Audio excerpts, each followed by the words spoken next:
Welcome to the debate. Imagine signing a contract back in like 2008 to perform in a single video. Right, just a one-off project. Exactly.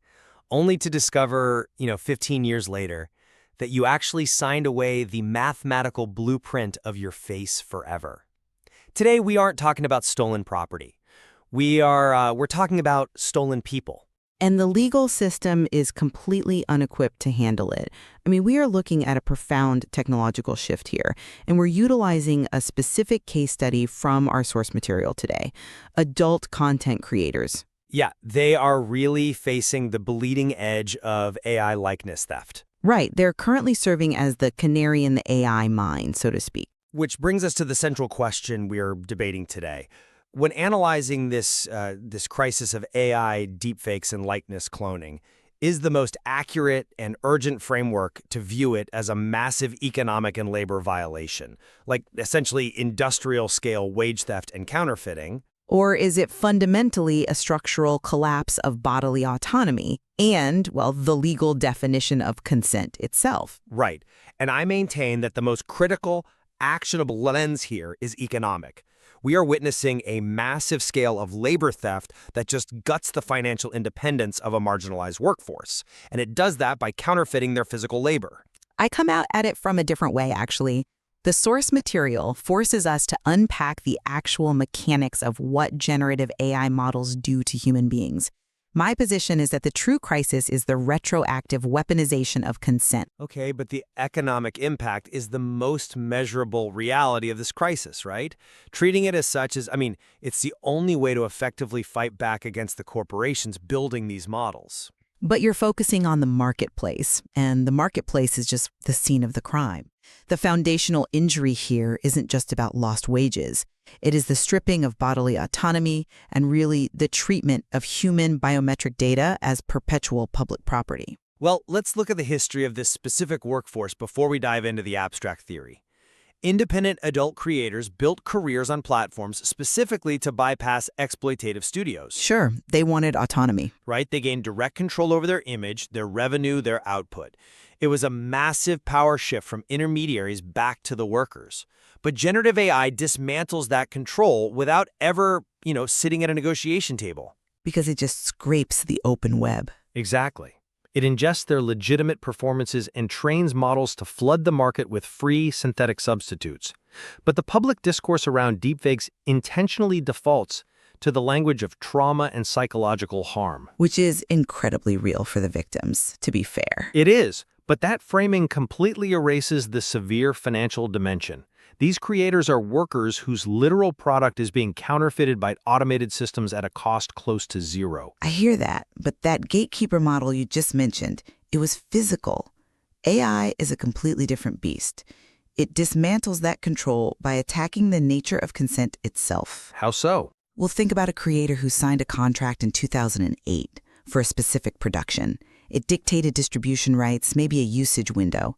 Generative models treat that 2008 contract as a perpetual, unlimited license to use a person's biometric data as raw training material. Right. The AI doesn't read the contract. Exactly. The fundamental harm is that consent given once for a specific act on a specific day is treated by AI as consent given forever for anything. The original consent gets put through a machine and laundered. And that laundering of consent is a total collapse of civil rights. That concept of consent laundering is, it's theoretically sound, but abstract civil rights don't pay the rent, right? Or secure a legal injunction. Look at the reality of Jennifer's case in 2023 from the material. Oh, right, the facial recognition story. Yes, she is a former performer who runs a new professional headshot through a facial recognition program just to assess her digital footprint. And it returns genuine videos from her early 20s alongside a completely fabricated video where her face was swapped onto another body. Which perfectly illustrates the collapse of context I'm talking about. To the AI, it's all the same.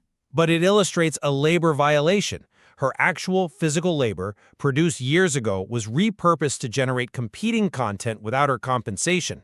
I see it more as an identity violation. Think about it like this. If a film studio secretly reuses a stunt double's physical performance for an entirely different movie without pay, we immediately recognize it as a labor and intellectual property violation. We don't just call it a psychological injury. I'm sorry, but I just don't buy that. Let me tell you why. Your stunt double analogy completely fails to explain how generative AI actually works. How does it fail? It's reusing a performance. Because if a studio reuses a stunt double's footage, they are copying a tape. Generative AI is not copying a file. It is more like tearing down a house, not to steal the bricks, but to extract the architectural blueprint so you can infinitely 3D print competing houses. Right. It's extracting the algorithm. Yes, it extracts the mathematical algorithm of her face and her labor. But the end result is still a competing house. The output is a product that circumvents her actual physical labor. The result is a synthetic fabrication, yes, but the legal mechanism of the theft is entirely different. Copyright law protects a fixed medium. It protects the specific video file Jennifer made in 2008. It does not protect the mathematical map of her face. Which is a massive loophole. Exactly. Our laws protect the expression, not the underlying biometric math of a human being. So when you cry labor theft, the AI companies just point to the law and say, hey, we didn't steal the video, we just mathematically analyzed it. Because they argue it's public data. Right. That's why treating biometric likeness as raw material is a fundamental breach of self-ownership. They are bypassing IP laws by arguing they're just observing data. To the algorithm, there was absolutely no distinction between what Jennifer chose to do and what was done to her. It's all just latent space data. Which is exactly why we need to modernize the definition of labor and property to include that data. Sticking to this philosophical argument about self-ownership is why this exploitation persists. I wouldn't call civil rights philosophical. Let's talk about why AI companies get away with this, specifically with adult creators. It comes down to societal stigma. I argue that stigma functions fundamentally as an economic weapon. Okay, an economic weapon. Walk me through that. Because society devalues their labor and deems it unsavory, counterfeiting them becomes highly profitable and entirely low risk. The stigma creates the economic vacuum that AI companies exploit. If these were A-list Hollywood actors being scraped to build the foundational models, the studio's lawyers would have bankrupted the AI developers on day one. Well, you're assuming the legal system would treat an adult creator's economic claim with the same validity as a Hollywood studio's, which completely ignores the reality of the two-tier rights system detailed in the material. But the two-tier system is built on economics. No, stigma isn't just an economic weapon. It is the primary barrier to justice itself. Consider the contrast the text provides. If a public school teacher's face is swapped into pornography, what happens? They issue a rapid takedown, and the platform complies almost immediately. Yes, they receive immediate media attention, legal resources, and public sympathy. The platform assumes an immediate, clear-cut violation of rights because the teacher has no history of consensual adult content. Right. But when a professional performer experiences the exact same technological violation, their actual body redistributed or their likeness cloned into AI-generated scenes they never filmed, they receive absolute silence. It's an indefensible double standard. Is legally flawed and morally incoherent. The AI companies and platforms claim fair use on the scraped biometric data, arguing that because the performer already has public adult content, generating more of it doesn't fundamentally alter their public profile.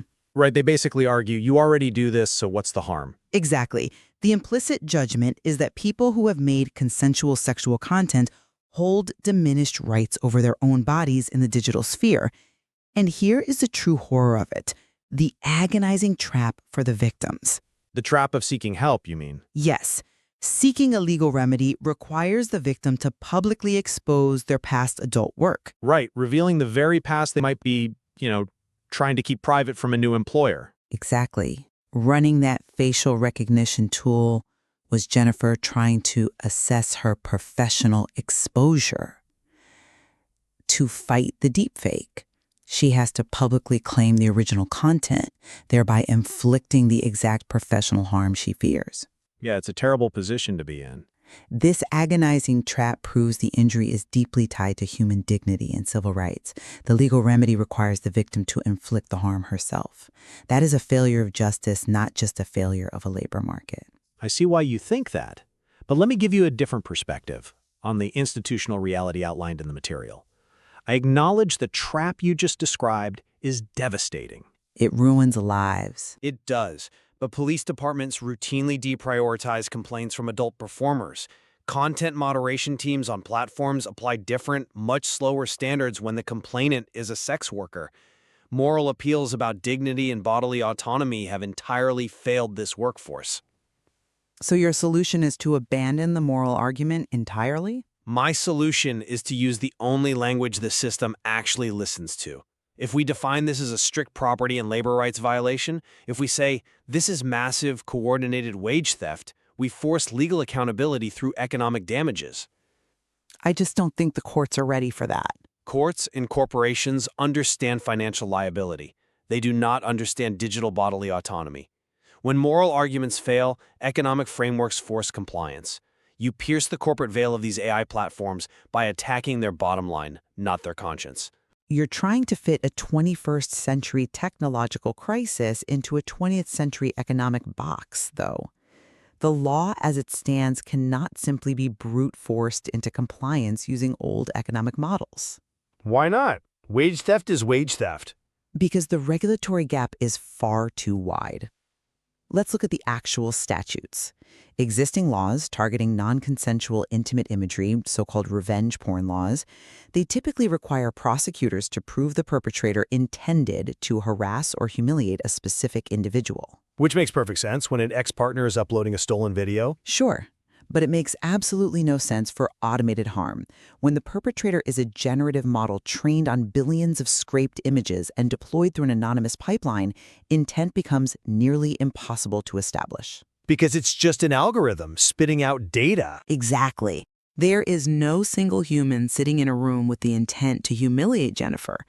A person wakes up to find their face in synthetic media, and the legal system shrugs because no human chose to target them specifically. The malice is automated. But that just means the platforms hosting the models inherit the liability for the automated malice. But they claim immunity under Section 230. They argue they are just neutral hosts for user-generated queries. This is why we cannot just use a labor framework. We need a foundational inversion of the law. An inversion like what? Right now, most federal law treats biometric data as something individuals must opt out of sharing. We need to reclassify biometric likeness data as personal property, requiring strict, explicit, opt-in consent as a legal prerequisite for inclusion in any commercial AI training set. Okay, wait. That is a structural, civil rights level shift in how we view human data. That's an interesting point, though. I would frame it differently. You just used the phrase personal property. Reclassifying biometric data as property perfectly aligns with the economic thesis. Well, property has civil rights implications too. But property is fundamentally an economic concept. Look at right of publicity laws. Historically, they've been used to stop someone from using a celebrity's face on a billboard to sell cereal without paying them. Right, the commercial aspect. Exactly. And the text notes that adult creators and their advocacy organizations are pushing for stronger protections, even beyond what SAG-AFTRA's AI provisions currently cover. They are drafting and lobbying for exactly this kind of framework. But they're doing it to protect their autonomy. They are treating likeness as an economic asset to protect everyone. By making the biometric blueprint property, you assign it measurable value. And when you assign it value, unauthorized ingestion becomes a prosecutable commercial theft. But if you only value it as commercial property, what happens to the people who aren't trying to monetize their likeness at all? This brings us to the canary in the mine precedent. Okay, let's talk about the broader threat. The text makes a profound point here. The mainstream coverage frames this as a niche problem belonging to a stigmatized profession, but the technical pipeline weaponized against them scrape existing footage, train a diffusion model, produce synthetic content. It does not stop at the edges of the adult industry. Of course not. The technology scales infinitely. It's cheap and it's fast. It does. Researchers, journalists, and political activists have already had their faces grafted onto explicit content as a silencing tactic. The text specifically cites Rana Ayub. Right, the investigative journalist. Yes, she became a documented target back in 2018. She wasn't targeted for economic counterfeiting. She was targeted to destroy her credibility. Since then, the tools have only become cheaper. By dismissing cases based on who the first victims were, by shrugging because they are adult performers, courts are setting disastrous legal ceilings for ordinary citizens. I completely agree with you on the danger. I really do. But I don't disagree that the threat expands to everyone. The mechanism to stop it, though, remains economic. How? Every court ruling that dismisses a performer's claim because they can't prove commercial damage sets a precedent. Every platform that takes 60 days to remove cloned content sets a precedent. Yes, because stigma slows it down. The stigma that makes policymakers reluctant to engage is the exact same stigma that lets the underlying technology mature without meaningful constraint. How does recognizing the labor value of an OnlyFans creator stop a journalist from being targeted by a synthetic smear campaign? Because it attacks the infrastructure that makes the smear campaign possible. Generative AI requires massive data sets to function. Right. If the initial scraping of professional performers had been legally recognized as massive wage theft and corporate counterfeiting from day one, the AI companies would have faced injunctions and staggering financial penalties early in their development. But the courts ignored it. Exactly. By ignoring the economic theft because of stigma, we gave these models a free pass to ingest human beings and build their architecture.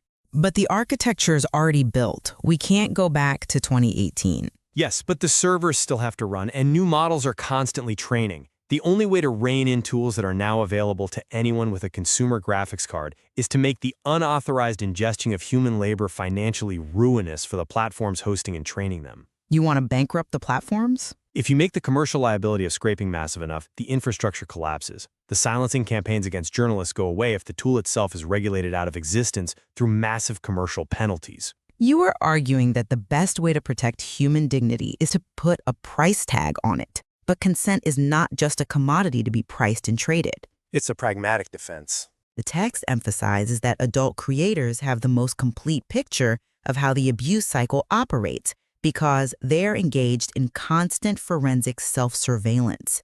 They know when content was posted, where it was scraped, how the neural network launders it, and exactly how long takedowns take. They are literally tracking the theft. They are producing the clearest real-world evidence of how identity protection law fails in practice. And that evidence points to a massive unpaid extraction of value. No, that evidence shows that the system treats human beings as inexhaustible raw material. The crisis is about the terrifying assumption that participating in public life or the digital economy means forfeiting your right to dictate how your face and body are used in perpetuity. I'm not saying they should forfeit it. You are arguing for a better royalty structure or a steeper fine. I'm arguing that the factory shouldn't be allowed to process human beings in the first place. The neural network acts as a money launderer for human rights, taking illicitly scraped biometric data and washing it through layers of mathematical noise until it comes out as a clean, untraceable synthetic product. Let me be clear, I am not arguing for a royalty check. I am arguing that classifying this as counterfeiting gives us the legal teeth to shut the factory down entirely. I guess we'll have to see if the courts agree. But as we draw this discussion to a close, I want to summarize where I stand based on the mechanics we've explored today.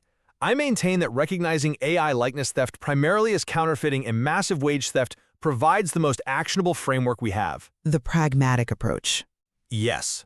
The independent creator economy was built to protect marginalized workers, and AI operates as an automated adversary, undercutting their livelihoods by extracting the algorithm of their labor at near zero cost. By treating their scraped performances as stolen economic assets, we can force legal and financial accountability on a system that has so far completely ignored subjective moral appeals. Protecting the economics of their labor is the most practical way to dismantle the infrastructure of automated exploitation for everyone. And to summarize my view, I believe the crisis is fundamentally about the destruction of bodily autonomy. The economic damages are real and they are devastating, but they stem from a much more terrifying legal assumption. The consent issue, right. The assumption that past consent to be perceived equals permanent permission to be synthetically manipulated. The fact that a generative algorithm cannot distinguish between what a woman chose to do and what was fabricated without her knowledge represents a total collapse of civil rights. Focusing merely on the counterfeiting aspect obscures the profound violation of consent laundering, having your very identity stripped of its context and treated as raw material for synthetic fabrication. Well, despite our different frameworks, I think there is a vital point of convergence here. We both acknowledge a shared, critical conclusion from the material. Absolutely. The current legal vacuum and the societal stigma surrounding adult creators are actively setting a dangerous, far-reaching precedent. The institutional failure to protect this marginalized group is not an isolated incident. It is actively laying the legal and technological groundwork for the exploitation of everyone else. Right. By ignoring the canary in the mine, we've basically allowed the gas to fill the tunnel.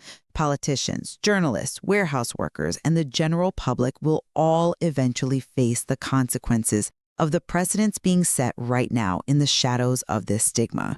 Examining both the labor perspective and the consent architecture is really essential to fully understand the sheer magnitude of the AI threat, and the source material offers incredibly deep insights into the specific legal failures of Section 230, right of publicity statutes, the nuances of the two-tiered rights system, and the precedents currently being fought over in the courts. Yeah, there is so much more to explore there for anyone trying to understand the future of digital identity.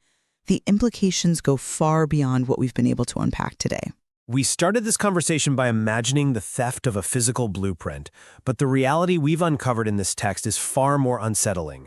We aren't just figuring out how to spot a fake.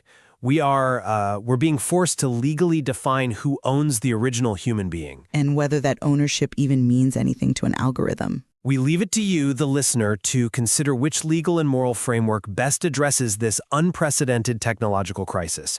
Thank you for joining us,